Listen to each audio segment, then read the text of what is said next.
Merci de nous recevoir chez vous, merci de suivre BF1 et merci également de suivre votre émission biographique Leçons de vie, une émission destinée à des personnalités qui nous relatent leur parcours, leur vie, leur histoire. Justement, en parlant d'histoire, notre invité est un historien, enseignant-chercheur. Que ferons-nous dans ce monde sans ces personnalités?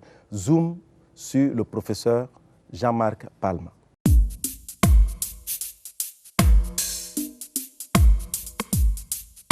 Domba Jean-Marc Palma est un historien de haut rang, spécialiste de l'histoire politique et sociale. Il a vu le jour en 1950 à Bondigui au Burkina Faso. Après un DEA en histoire, il entre à l'Éducation nationale en 1977, enseigne l'histoire dans des lycées de son pays. De 1987 à 1989, il assume les fonctions de ministre des Relations extérieures au Burkina Faso.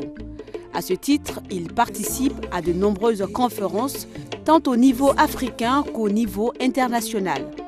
Il a su pendant cette période la coprésidence de la conférence afro-arabe. M. Palma rejoint ensuite le Centre national de la recherche scientifique et des technologies en 1992. Ses activités de recherche s'étendent au foncier, au système politique traditionnel et moderne en Afrique, à l'histoire économique et à la décentralisation. Il est aussi familier de la conception et de l'élaboration des conventions de partenariat, des projets d'études et de recherche. En 2003, il est inscrit au CAMES, aux fonctions de chargé de recherche, et en 2008, à celle de maître de recherche. Pour ses proches, Domba Jean-Marc Palma est un homme intelligent, sympathique et ouvert. Notre invité est marié et père de 2 garçons et d'une fille. Richard Tiennet, Jean-Marc est à vous.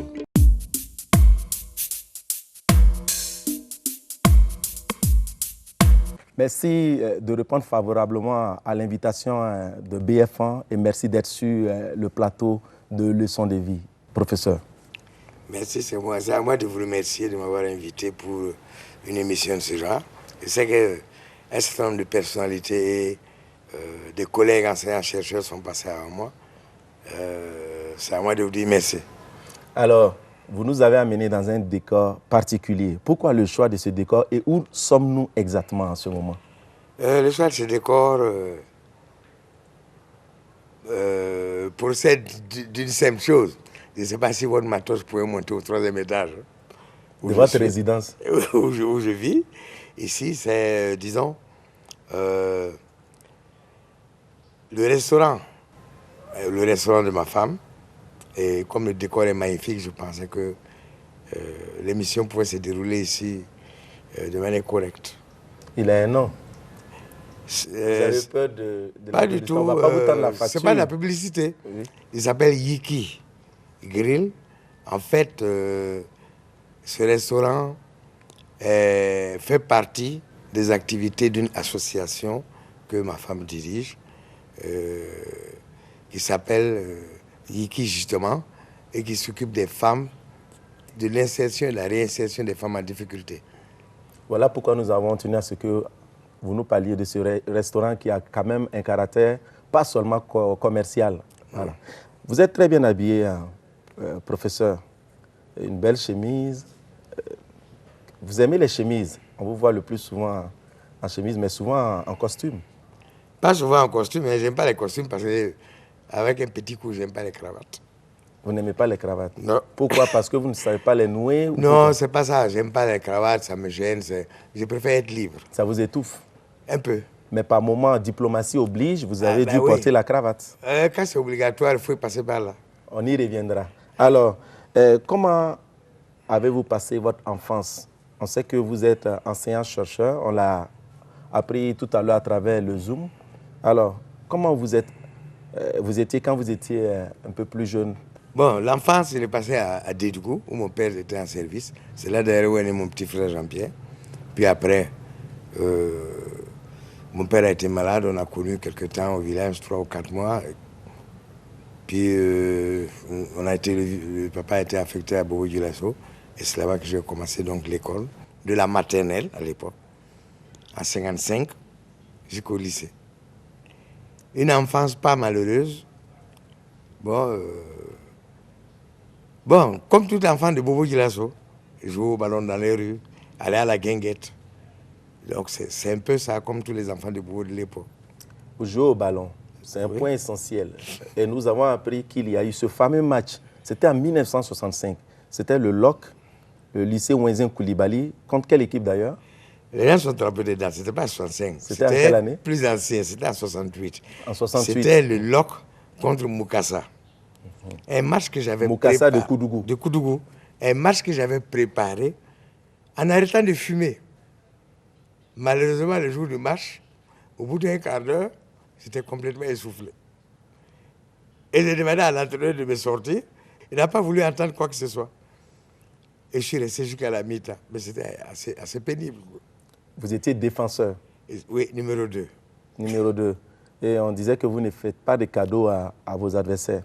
Mais je n'étais pas brutal. J'étais dur sur l'homme, mais pas brutal. Mais quelqu'un nous a dit que vous êtes gentiment nerveux. Est-ce avéré? Oui, disons oui.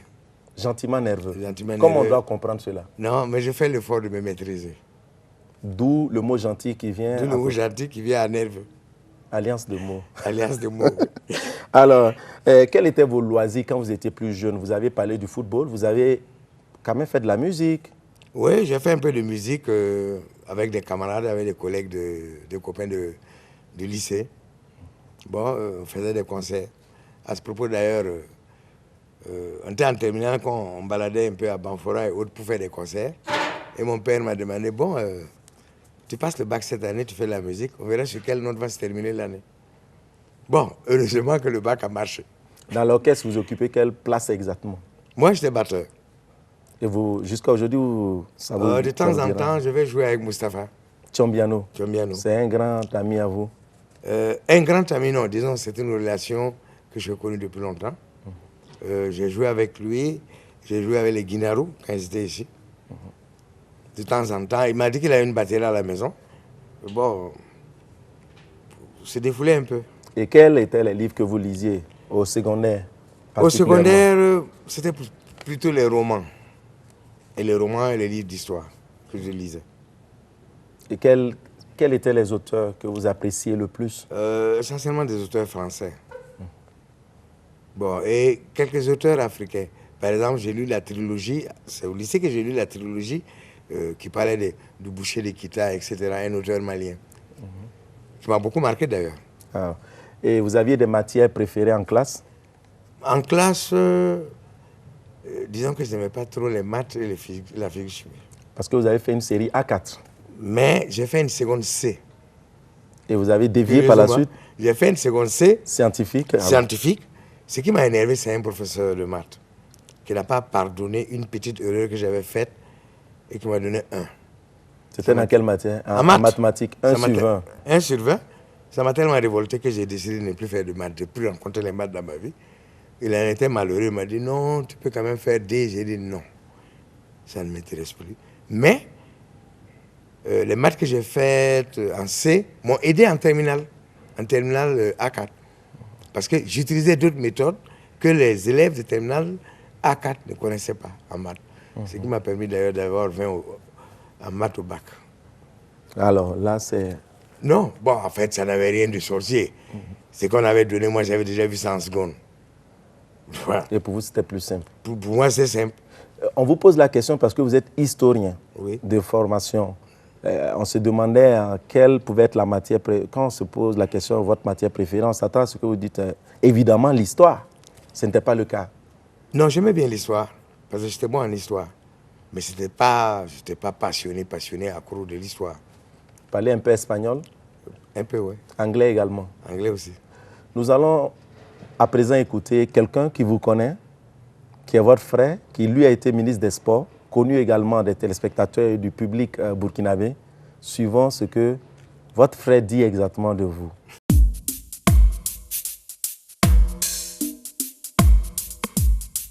Jean-Marc a été quelqu'un d'extrêmement brillant à l'école. C'est la première chose que je peux sortir. Parce qu'arrivé à l'école au CP1 à l'époque, il était tellement brillant qu'on lui a fait sauter le CP2. Il est parti au CE1. Je crois qu'on devait le faire sauter aussi le CE1 pour aller au CM1. Et à l'époque, j'étais encore tout petit, mais le papa s'est formellement opposé. Et il s'est retrouvé au lycée, ou au collège de Toulouma exactement, étant le plus jeune collégien de l'Alvolta à l'époque.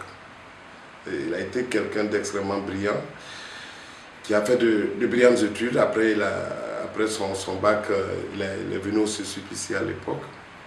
Ça a été l'occasion pour moi de connaître tous ses promotionnaires ou ses amis universitaires à l'époque, notamment les Valère, les Basile, les Charles Sommet, et ainsi de suite. Ils étaient assez nombreux, c'était une bande qui vivait ensemble. Et à l'époque, moi j'étais au PMK, je sortais chez eux les week-ends. C'est quelqu'un de loyal, de fidèle. Et son principal défaut aussi, c'est cette loyauté-là, celle qui l'amène à être un peu intolérant vis-à-vis de certains dérapages qu'il peut connaître aussi bien dans sa vie professionnelle que dans sa vie politique. Jean-Marc est un frère qu'on a toujours respecté dans la famille. C'était tellement qu'on n'osait pas lui demander certaines choses. Il n'a jamais tapé qui que ce soit. Il a été un frère toujours présent pour nous. À l'école primaire, il aimait beaucoup se battre. L'anecdote que je peux retenir de cette période, qu'un jour il voulait frapper un de ses camarades, il m'a demandé d'aller dire à ce camarade-là qu'il a trouvé des œufs de perdrix. On logeait à côté du lycée Ouaisin à Bobo à l'époque. Qu'il y a des œufs de perdrix qu'il a trouvés au niveau du lycée Ouaisin. Et quand son camarade est venu, il était beaucoup plus grand que Jean-Marc. Hein. Il s'est mis à le cogner, il a cogné. Et j'étais tout petit, je ne pouvais pas séparer, à tel point qu'il a sérieusement esquinté le monsieur. Et le soir, forcément, le papa du monsieur, puisque les familles se connaissaient, a amené le jeune. Il dit non, qu'ils étaient plusieurs à le frapper. J'ai dit non, le papa a demandé, j'ai dit non, il était seul. Il était seul. Jean-Marc, je profite de cette occasion pour te dire que nous te soutenons dans tout ce que tu fais, parce que je sais que tu n'as jamais fait quelque chose auquel tu ne crois pas. Donc, où que tu ailles, informe-nous, nous te suivrons.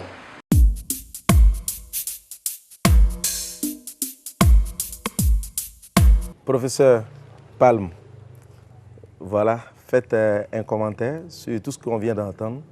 Il est question des œufs de pintade pour un rendez-vous apparemment qui a mal tourné pour quelqu'un, pas pour vous. Non, en fait, à l'époque, à Bobo Dioulasso, bon, vous savez que les enfants de Bobo, on aime un peu se défier. Et on était dans la même rue, c'était un copain avec lequel on se baladait tout le temps. Et il m'avait fait quelque chose qui ne m'avait pas plu. Il fallait que la question soit réglée. Là, en dehors des habitations, en dehors des papas, il fallait qu'on se retrouve à deux quelque part pour résoudre la question. Et donc le stratagème que j'ai trouvé, c'est de faire sortir hors de la ville. Et bon, mais il devait aimer les œufs de pintade. Non, à l'époque, c'est ce qu'on disait. On disait qu'on allait à la chasse aux œufs de pintade, aux œufs de perdrix. Bon, en fait, je savais qu'il allait me suivre. Parce qu'en fait, c'était une activité que nous aimions tous les deux. Bon, mais en fait, ça n'a en rien entaché nos relations qui sont excellentes jusqu'à aujourd'hui. Vous êtes restés de bons amis. De très bons amis. Vous êtes bons amis aussi avec deux personnes, des personnalités aussi, que nous avons interviewées. Nous suivons.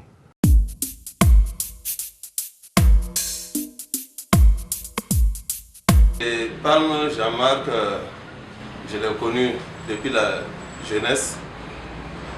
Nous avons fait l'enfance, le football de quartier ensemble. Nous avons évolué vers le lycée, on s'est reconnus. On a joué dans les tournois de quartier ensemble. On s'est retrouvés dans la même équipe, fonctionnaire de Bobo Dioulasso. Lui était défenseur, j'étais défenseur. Et on a connu les bons moments même du football de jeunesse à Bobo. Je connais l'homme depuis 50 ans. C'est vous dire donc c'est pratiquement une vie. Nous avons évolué ensemble tout jeune. Quand, dans les âges où on pense qu'on peut transformer le monde, on s'est tout confié. Nous avons cheminé ensemble et jusqu'à aujourd'hui, nous sommes amis, nous sommes camarades. Je dirais même plus, nous sommes frères. Grâce à Palme, Jean-Marc, j'ai connu aussi la politique. C'était un leader politique depuis sa jeunesse. Et c'est par là qu'on le fréquentait. Je l'ai connu, c'était un des leaders du GCB. Vous savez que quand vous arrivez dans la fonction publique tout nouvellement, les premiers salaires ne tombent pas vite. Et Jean-Marc Palme, depuis Paris, m'envoyait assez régulièrement de l'argent sur sa maigre bourse et les petits travaux qu'il faisait pour se faire un peu d'argent. Donc, encore une fois, il est fidèle en amitié, il est généreux. Bon, il est parfois un peu bourru. C'est-à-dire que quand vous ne le connaissez pas, il parle fort et vous avez l'impression qu'il a déjà enclenché la bagarre, alors qu'en fait, il ne fait que plaisanter et très vite vous vous rendez compte que ce n'est pas un mauvais gars. Continue de faire tout ce que tu as fait pour ce pays. Il y a eu des épisodes extrêmement durs et j'ai senti, et lui-même me l'a avoué aussi, de son côté, une sorte de télépathie par rapport à des prises de position, par rapport à des écrits et par rapport à l'analyse des situations politiques que nous vivions de par notre engagement. Et il y a des choses que nous faisions sans nous consulter et ça tombait toujours pile poil comme on dit. Soit toujours fidèle en amitié, soit toujours ferme sur tes convictions. On peut se tromper, mais on doit quand même rester toujours ferme sur ses convictions. Tu l'as montré jusqu'à présent et je souhaite que tu continues dans ce sens. Et comme on dit en bon croyant, que nous finissions bien et la vie avec cette conviction-là, avec ce sens de l'amitié et ce sens de l'engagement. Voilà ce que je peux demander au frère Jean-Marc, souhaiter que tous les deux, nous puissions finir en toute amitié, en toute fraternité et dans la ferme défense de nos convictions.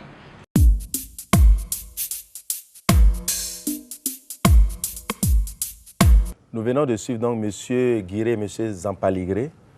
Quelle valeur donnez-vous à l'amitié après justement avoir commenté ces propos? Pour moi, l'amitié, c'est fondamental dans la vie. C'est une des valeurs les plus sûres. Et quelqu'un qui ne croit à aucune valeur ne mérite pas, à mon avis, d'être fréquenté. Et quel commentaire vous faites de tout ce qu'il vient de dire? Bon, tout ce qu'ils viennent de dire, Issa et Zampa, effectivement, bon, c'est des amis d'enfance, vraiment d'enfance. Zampa, quand il avait 5 ans, Issa, c'est plus petit, et on se connaît au lycée, on a joué ensemble dans des différentes équipes. Et parfois, ça n'a pas été toujours aussi facile entre nous, mais disons que nous, on a tout fait pour préserver l'essentiel entre nous. Comme il a dit, il faut qu'on ait des valeurs, notamment l'amitié. Il faut avoir des convictions et essayer de les vivre. Tant que ce n'est pas le cas, ça ne sert absolument à rien. On devient un homme sans foi ni loi, donc on fait une bête. Et c'est ça qui arrive aujourd'hui pour beaucoup de gens et qui explique un peu l'évolution de notre pays. Parlant d'évolution de notre pays, de 1987 à 1989, vous avez été ministre des Relations extérieures. Quand on connaît l'époque et que cela coïncidait en 87 avec la mort de Thomas Sankara, et vous, par rapport à tout ce qu'il y avait comme critique vis-à-vis du Burkina Faso à l'extérieur, comment, en tant que ministre des Affaires étrangères, si on peut le dire ainsi, maintenant, comment vous avez travaillé à redorer l'image du Burkina Faso? Et d'ailleurs, pour commencer, première question donc, comment vous avez été coopté pour être ministre des Relations extérieures? Disons un peu par hasard. Je dis ça parce que moi, j'enseigne au lycée municipal de Bobo. Et je devais venir à Ouagadougou, au CNRST en fait. Parce que, à l'époque, je voulais continuer et terminer ma thèse, que j'avais entreprise depuis. Et lorsque je suis arrivé, parce que je faisais la politique, j'étais membre du Conseil national de la Révolution. Bon, les événements du 15 octobre sont arrivés, je suis arrivé ici. Le président avait des difficultés à composer un gouvernement. Plein de gens ont refusé d'être membres du gouvernement. Beaucoup qui ont été consultés ont refusé. Et je connaissais Blaise Compaoré bien avant qu'il ne soit celui qu'il est devenu, hein, depuis qu'il était sous-lieutenant à Bobo. Et justement, c'est l'amitié qui m'a amené à accepter cette fonction à cette époque. Sachant très bien que ça n'allait pas être extrêmement facile. Parce que Thomas avait été un grand communicateur. Et Thomas avait, disons, nourri l'espoir de pas mal de jeunes, aussi bien au Burkina qu'en Afrique. Expliquer les situations n'était pas aussi aisé que cela. Ma tactique était laquelle? Ne jamais mentir. Expliquer ce qui s'est passé. Expliquer aux gens pourquoi une telle situation est arrivée. Et expliquer aux gens pourquoi on ne pouvait pas s'en tenir là, parce que le peuple et le pays étaient là. Il fallait qu'on continue. Je vous raconterai une anecdote. Il y a un président, je ne citerai pas le nom, que j'ai rencontré, qui avait des difficultés. Parce qu'il était très lié à Thomas, il avait même pris Thomas comme son fils. Mais disons qu'il m'a offert ce que je peux appeler une balle de match. Il m'a dit que si le sang de Thomas pouvait sauver le Burkina, lui, bon, il s'en remettait à ça. J'ai dit que c'était une balle de match parce qu'en fait, c'était un homme de Dieu. Moi, je lui ai demandé gentiment pardon. Si lui, il estime que Thomas peut être comparé à Jésus-Christ qui a donné son sang pour sauver l'humanité, je lui laisse l'entière responsabilité. Mais pour moi, Jésus-Christ est le seul que Dieu a envoyé qui a donné son sang pour sauver l'humanité. Si pour lui, Thomas et Jésus-Christ sont sur le même pied, alhamdoulilah pour lui, moi je m'en vais. Et il a tout fait pour dire non, c'est pas ce qu'il a dit. Je dis, mais pour moi, c'est comme ça que je l'ai compris. Ce qui veut dire que ça n'a pas du tout été simple pour vous. Ça n'a pas été du tout simple. Personnalité. Ça n'a pas été du tout simple. Et ma formation d'historien m'a beaucoup aidé parce que je connaissais l'histoire de beaucoup de mouvements de libération. Parce que les pays où c'était vraiment pas simple, c'était les pays qu'on appelait à l'époque les pays de la ligne de front. Angola, Mozambique, etc. Mais connaissant l'histoire de leur mouvement, il m'est arrivé à des moments de sortir telle ou telle période, telle ou telle phase de leur histoire qui montrait bien que dans la lutte, les choses n'évoluent pas de manière linéaire. Justement, on dit de vous également que vous avez un réseau relationnel assez dense au Burkina, tout comme à l'étranger, que vous êtes ami à certaines têtes couronnées. Est-ce avéré? Oh, de têtes couronnées, non. Disons que de par mon passage à la Fédération des étudiants d'Afrique noire en France comme responsable, j'ai un ensemble d'amis, de camarades, d'anciens camarades, qui sont essaimés dans l'Afrique, qui sont un peu partout en Afrique. Certains qui sont devenus des chefs d'État. Certains qui sont devenus des chefs d'État. Par exemple. Qui sont ministres. Je préférais ne pas les citer. Je préfère ne pas les citer. Mais à bon, mais le plus connu, Alpha Condé. À leçon de vie, on dit tout. Hein. Bon, un exemple, Alpha Condé, qui est un grand frère, mais qui est un ami. De temps en temps, vous faites un tour du côté de... Jusqu'à présent, je n'ai pas été. Ah bon? Non. Ça a changé vos rapports, vos relations depuis qu'il est disons président? qu'il y a quand même beaucoup plus de préoccupations qu'avant, quand il était opposant. Maintenant, il a à faire face à une situation, comme lui-même il dit, il a hérité d'un pays, pas d'un État. Il faut tout reconstruire. Et là, ça ne lui laisse pas le temps de s'adonner à certaines choses. Vous l'avez dit, votre parcours d'historien vous a souvent aidé à décanter, à décrisper certaines situations. Alors, parlons-nous de l'historien que vous êtes. Comment les choses sont arrivées pour qu'aujourd'hui vous soyez l'un des éminents chercheurs en histoire du continent? Merci du compliment. Mais en fait, je suis devenu historien parce que, en terminale, j'ai eu le bac. Et, à l'époque, on donnait des bourses à certains compte tenu du classement. J'avais une bourse fac. Je devais aller en France pour faire droit. Et lorsque je suis arrivé au bureau des bourses ici, le responsable m'a dit, bon, vous partez, vous revenez en août ou en septembre pour faire votre passeport pour partir en France. Quand je suis revenu, il me dit, vous rêvez ou quoi? Vous avez quelle relation? Vous êtes de quelle famille? Je dis, ah bon? Et c'est là où, en fait, on avait donné ma bourse à quelqu'un d'autre. Et c'est là où je suis resté et j'ai choisi de faire l'histoire. C'est comme ça les choses sont passées. C'est comme ça les choses sont passées. Malheureusement, ce monsieur, quelques années après, est venu me voir quand j'étais ministre pour me demander un service. Je lui ai simplement demandé s'il me reconnaissait. Il m'a dit non. Je lui ai dit, c'est le petit homme de 18 ans à qui vous avez refusé la bourse, que vous avez magouillé, donné à quelqu'un d'autre. C'est lui qui est en face de vous. Je vous avais dit à l'époque je lui avais dit à l'époque, la roue tournait et qu'il avait intérêt à bouger selon les principes. Vous êtes rancunier? Non, puisque je ne lui ai rien fait. Disons, j'aime rappeler. Vous savez, la rancune, la haine, c'est des sentiments que je ne nourris pas. Mais est-ce que ce n'est pas un peu similaire? Rappeler, par exemple, Vous vous souvenez? C'est une manière de dire, bon, ce que vous me demandez, je ne vais pas vous... Est-ce que vous avez rendu ce service? J'ai rendu le service. Ah bon? Mais je le lui rappelle. C'est une leçon de vie. C'est pour dire dans la vie, là, il faut agir selon les principes. J'ai dit, je ne suis pas rancunier, je ne nourris pas la haine parce que la haine, la rancune, ça fatigue. Ça ne vous aide pas, ça ne vous permet pas de vous épanouir. Parce que vous êtes concentré sur comment je vais me venger, comment... Non, dans la vie, disons que je suis à la recherche constante de l'équilibre interne. Et vous êtes assez humble, nous l'avons dit, vous êtes un des éminents chercheurs en histoire du continent. Et cela se vérifie à travers vos nombreuses productions littéraires. Et nous avons décidé, nous ne pouvons pas parler de toutes vos productions, nous avons décidé de nous intéresser à 3 de vos livres. Le premier, c'est « Histoire de la représentation politique au Burkina Faso », un livre que vous avez rédigé avec la collaboration de Pierre Claver-Yen également. Disons, c'est un livre de recherche que nous avons co-dirigé, Pierre Claver-Yen et moi, qui parle de l'histoire, de la gestion politique de nos pays depuis le temps colonial jusqu'à nos jours. Le temps précolonial jusqu'à nos jours. Parce que les gens ont l'impression que nos sociétés n'étaient pas gérées. Il fallait montrer qu'en réalité, il y avait des représentations. Le pouvoir était géré, les affaires étaient gérées. Jusqu'à aujourd'hui, mais la période coloniale est venue, disons, changer un peu le cours de l'évolution de nos différentes sociétés. C'est ce que nous avons tenté de montrer dans ce livre. Le second ouvrage, c'est le RDR en Haute-Volta. La lutte sera longue, les anciens disparaîtront, mais vous serez là, vous les jeunes, pour poursuivre notre tâche. C'était une citation de Daniel Wenzin Coulibaly. Et parlez-nous de ce livre.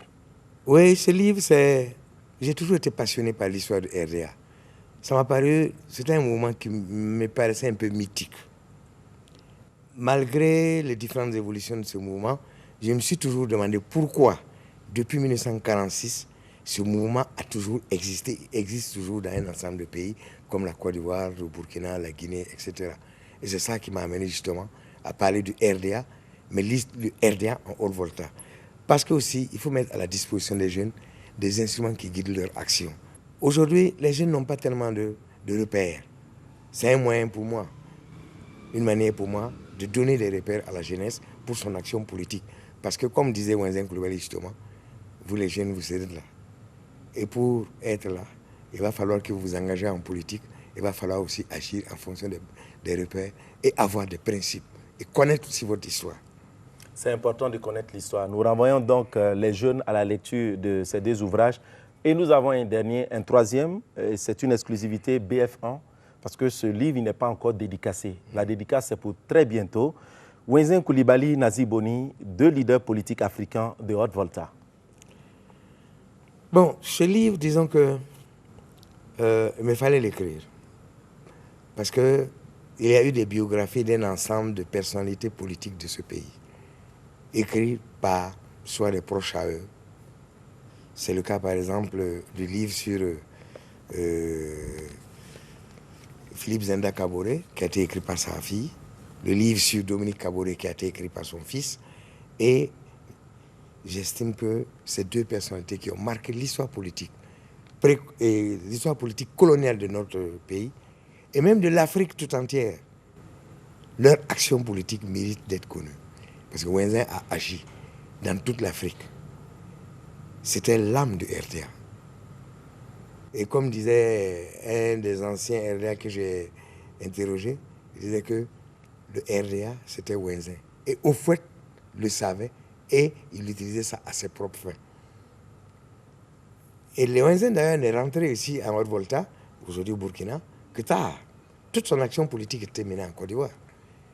Même quand il est venu ici en 1956, il était député RDA de Côte d'Ivoire. Il est venu ici pour être conseiller territorial et c'est à ce titre qu'il est devenu le premier vice-président du conseil avec la loi cadre lorsque les gouvernements ont été mis en place. On l'appelait également le lion du RDA. On l'appelait le lion du RDA parce qu'il a bataillé dans toute l'Afrique pour implanter le RDA.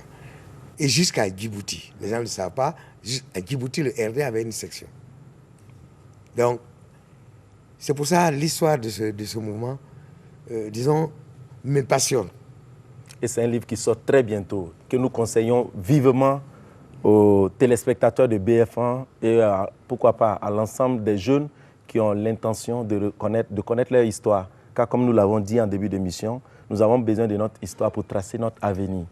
Alors, parlons d'autre chose à présent, professeur. On sait que vous êtes passionné du RDA et on aura l'occasion de vous recevoir à BF1 dans d'autres cadres pour parler en long et en large de ces ouvrages. Il y a un ouvrage qui est en préparation également qui sort très bientôt. Oui, il y a un ouvrage qui est en préparation qui sort très bientôt.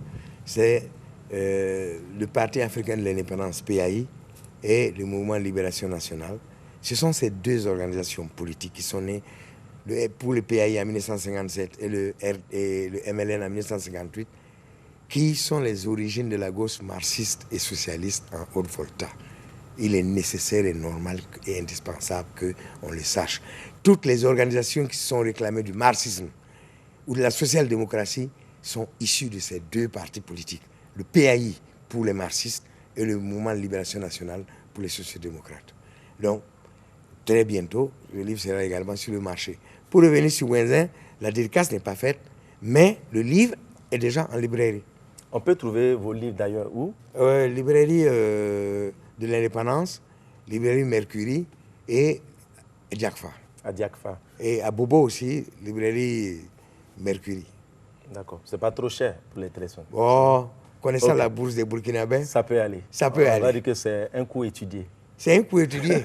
L'essentiel, ce n'est pas de m'enrichir avec ça. Oui. L'essentiel, c'est mettre à la disposition des gens des matériaux. C'est pour ça que vous êtes autant productif. Merci, professeur. Alors, à présent, parlez-nous de ce qui vous lie à l'Algérie. Vous avez une relation particulière avec ce pays. Oui, l'Algérie, pourquoi? Parce que la lutte du FLN et du peuple algérien m'a beaucoup passionné aussi.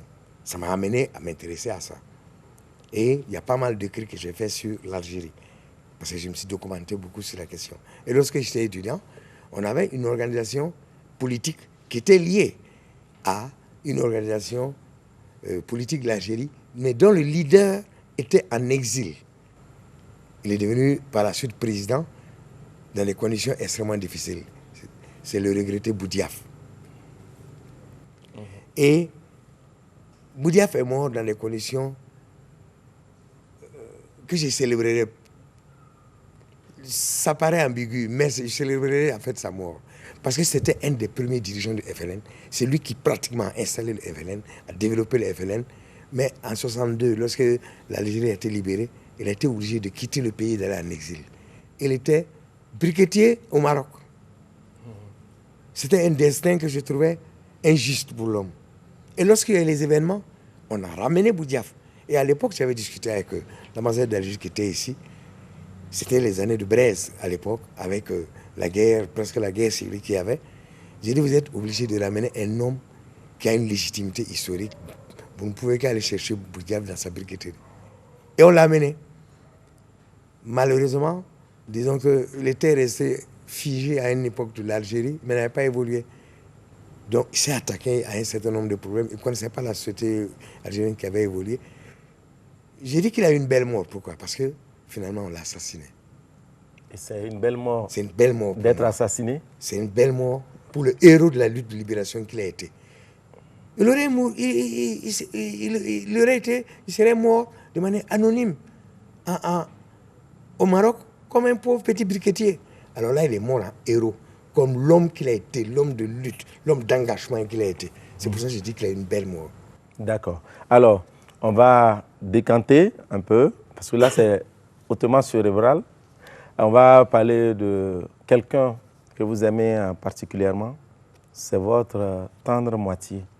Avant qu'elle ne nous dise comment vous l'avez rencontré, vous, plutôt, dites-nous comment vous l'avez rencontré pour qu'on puisse voir si effectivement il y a concordance, si c'était dans la même logique. Je l'ai rencontré, disons, de manière facte. Enfin, un peu par hasard, quand elle dirigeait la boxe. Elle faisait la promotion de la boxe. J'étais avec un de ses cousins et beaux-frères. Et on était dans un pub, et puis bon, elle est venue distribuer des cartes pour un gala de boxe qu'elle organisait. Et je lui ai demandé, en disant, bon, mais la tradition veut que ceux à qui on donne des cartes, on leur demande quelque chose. Elle a rigolé, elle dit, non. En fait, là, je vous donne la carte comme ça. Bon, je vous contacterai après. Et c'est comme ça qu'on s'est connus et c'est parti. Ok. Qu'est-ce qui vous a plu? C'était quoi les déclics? Qu'est-ce qui vous a plu chez elle? Disons qu'elle est assez libre. Dans la tête? Dans la tête et dans la pratique. Émancipée? Très émancipée.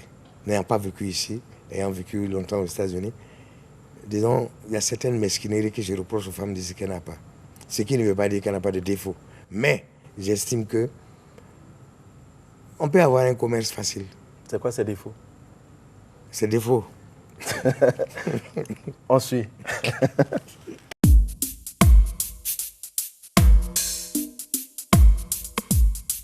J'ai rencontré mon époux quand je faisais la promotion de la boxe, en 2005 plus exactement. Et c'était la première sortie de mes boxeurs. Je l'ai rencontré dans la foulée, on a discuté et voilà où ça nous a menés. Mon époux est, je dirais, l'homme le plus intelligent que j'ai jamais rencontré. Il est extrêmement intelligent et c'est ce qui m'a attiré chez lui. Il est ouvert, on peut discuter avec lui, on parle de tout, il est jovial. Alors ça, croyez-moi, ça attire les femmes. Ah, bon, mon mari, c'est un époux très attentionné, très gentil, un mari cool, comme diraient les jeunes de maintenant, et un père exemplaire. Bon, de temps en temps, il voyage, mais ça, c'est pour son travail. Par contre, quand il est à Ouaga, quand il est au Burkina, en tout cas, il est assez casanier. Bébé, merci de m'aimer.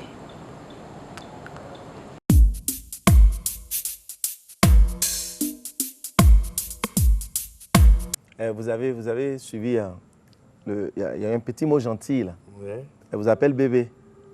Oui, bon, ça c'est, disons, les petits mots doux qu'on se dit en intimité. Il y a bébé, il y a un autre mot? Il y a autre. D'accord. Alors, on va suivre maintenant la rubrique cliché. La rubrique cliché, professeur, vous commentez des photos que vous avez choisies et vous nous dites exactement dans quel contexte ces photos ont été prises.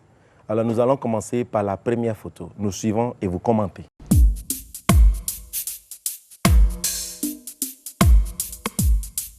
Ah oui, cette photo, c'est... Bon, après quelques années de vie commune, nous avons décidé, ma femme et moi, d'officialiser nos rapports, donc d'aller devant le maire. Et nous revenons donc de la mairie. C'était justement à Bama, et pour le linge qui se faisait à la maison. Et il y avait des fines gouttelettes de pluie qui tombaient. On s'est mis donc à courir pour se mettre à l'abri. Chaque fois que vous avez un événement majeur dans votre vie, vous avez dit il pleut. J'ai l'impression, oui. Il pleut, il goûte en tout cas. Août doit vous porter bonheur alors? Le mois d'août parce qu'il pleut. Parce que août, je ne sors pas trop. D'accord. Parce que je n'aime pas trop le froid. Vous êtes casanier, on nous l'a dit tantôt. Oui, je ne sors pas alors... Je n'aime pas trop sortir.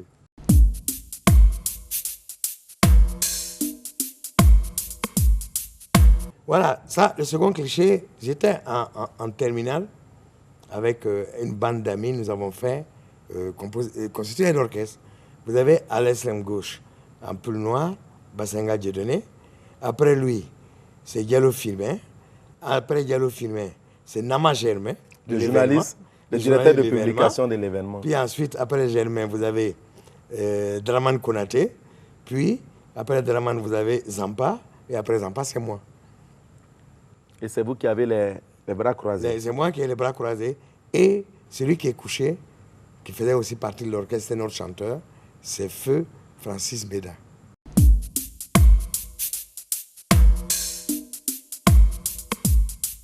Ce cliché, c'est lorsque j'étais ministre, j'estimais nécessaire à un moment donné de rencontrer le pape Jean-Paul II. Parce que la situation interne était telle que je me disais que l'intervention du pape pouvait permettre, disons, de résoudre quelque peu les questions.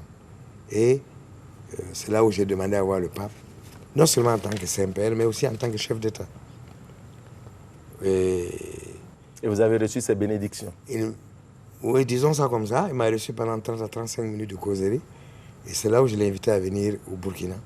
Il a fait Ouagadougou et Bobo Dioulasso. Mais là, je n'étais plus ministre.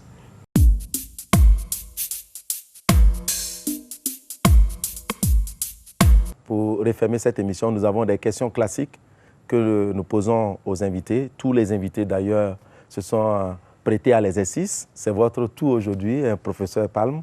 Alors, quel est le jour le plus heureux jusqu'à présent de votre existence? Si nous pouvons nous répéter. Bon, disons que c'est le jour où je me suis marié. Parce qu'en fait, moi, j'avais jamais pensé à aller devant le maire. Elle a réussi à m'amener devant le maire. Vous étiez un célibataire endurci?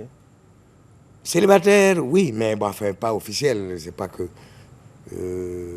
disons que j'étais beaucoup plus compagnonnade que marié. Vous avez dit quelque chose d'assez intéressant tout à l'heure. Elle a réussi à vous amener devant le maire. Oui. Donc... Ça veut dire que c'est avec elle que j'ai trouvé normal d'aller devant le maire. Ok. J'ai vécu avec des femmes, mais avant elle, parfois longuement. Mais... Elle a été convaincante, vous avez été convaincu, on dira. Non, disons que les relations étaient assez saines. Et je pense que, bon, je pouvais m'engager. Ça se voit que vous aimez beaucoup votre femme. Alors, un événement heureux de votre vie, on passe maintenant à un événement qui vous a touché dans l'autre sens plutôt. L'événement que vous trouvez malheureux, qui vous a le plus affecté. C'est le décès de mon père et de ma mère. J'étais très attaché à ces deux êtres et qui ont été beaucoup pour moi dans ma vie. Ça m'a profondément marqué. Alors, est-ce que vous avez des regrets dans votre vie? Non, quels sont les pans de votre vie que vous regrettez? Je n'ai pas de regrets dans ma vie parce qu'en fait, tout ce que je fais, je m'engage consciemment. Et lorsqu'il y a des conséquences négatives, je ne m'en prends à personne, je m'en prends à moi d'abord. Ça veut dire que je n'ai pas fait une analyse suffisante avant de m'engager. C'est à moi d'en tirer les leçons. Je n'ai jamais de regrets dans ma vie. Si vous deviez renaître, est-ce que vous seriez aujourd'hui encore un historien, professeur d'histoire? Parce qu'au fur et à mesure que je pratique l'histoire, ça me révèle pas mal de choses. Parce qu'en fait, en écrivant par exemple ces livres, il y a beaucoup de choses que je n'ai pas dit dedans. Hein. Parce que l'histoire aussi, c'est ça. Il faut donner du temps au temps. Il faut donner du temps au temps. Parce qu'en fait, il y a des faits qui, lorsqu'ils sont révélés, amènent en fait la haine, la bagarre, le désordre. Or, l'historien n'est pas fait pour ça. D'accord. Alors, est-ce que vous avez un message spécifique à adresser à la jeunesse? C'est l'occasion. À la jeunesse actuelle, je dirais simplement ceci. Il faut savoir s'élever à la simplicité. S'élever à la simplicité. Il faut savoir s'élever à la simplicité. Et comment on doit comprendre cela en quelques Comment mots? on doit comprendre ça dans la vie là? Il faut être modeste. Non seulement modeste, ça vous amène à être honnête, ça vous amène à vivre en fonction de vos moyens. C'est-à-dire, ça vous amène à être vous-même, à ne pas être emprunté. Parce que plus on s'élève à la simplicité, plus on est glorifié par les autres. Et on évite d'être des clones. On évite d'être des clones. C'est pour reprendre les propos de Joseph Kizerbo. Alors, on termine cette émission par une citation et l'honneur est à vous. Une citation. La citation que je reprendrai, c'est celle de Ouazen Coulibaly que vous avez lue tout à l'heure. Je peux la relire? Oui, cette citation. Il dit exactement, la lutte sera longue, les anciens disparaîtront, mais vous serez là, vous les jeunes, pour poursuivre notre tâche. Daniel Ouazen Coulibaly. Exactement, parce que c'est un appel aux jeunes à s'engager dans la lutte. C'est un appel aux jeunes à se former. C'est un appel aux jeunes à abandonner les deals, les quintes et les way. Les quintes et les way. C'est leur langage. Les deals, les quintes et les way. Le business. C'est-à-dire l'enrichissement facile. Arriver rapidement, passer par la cour d'échelle. Cette phrase la renvoie à ça. Abandonner ça. Comme on dit de manière familière, la quitter dans ça. Quitter dans ça. Quitter dans ça. Et rester simple. Rester simple. Et droit. Et droit. Comme le professeur Palme. Je ne prétends pas être un modèle. Merci de nous avoir accordé cet entretien. Okay. Merci professeur, bonne continuation et merci pour tout ce que vous faites pour l'histoire du Burkina Faso, de l'Afrique et du monde en général. Nous vous souhaitons d'écrire encore de nombreux ouvrages avant de partir. Merci beaucoup, je remercie BF1 de m'avoir donné l'occasion de parler un peu de ma modeste vie. J'aime bien ce genre d'émission que vous faites. Ça m'amène à dire que BF1, de manière paradoxale, a une ligne éditoriale qui m'étonne. Elle est très libre. Et là, c'est une bonne chose. C'est-à-dire essayer toujours de faire de cette manière votre métier de journaliste. Sans être comme on disait, des aplaventristes. Aplaventristes. Ouais. Le gombo. Le gombo sec. Il faut être simple. Il faut toujours être honnête. Merci, professeur. Et nous disons merci également à votre femme, votre épouse, qui a bien voulu nous permettre d'enregistrer, de produire cette émission dans son cadre. Merci. Bonne continuation. Merci à vous également, téléspectateurs. Merci de nous avoir suivis et rendez-vous pour un prochain numéro de Leçons de vie. Leçons de vie.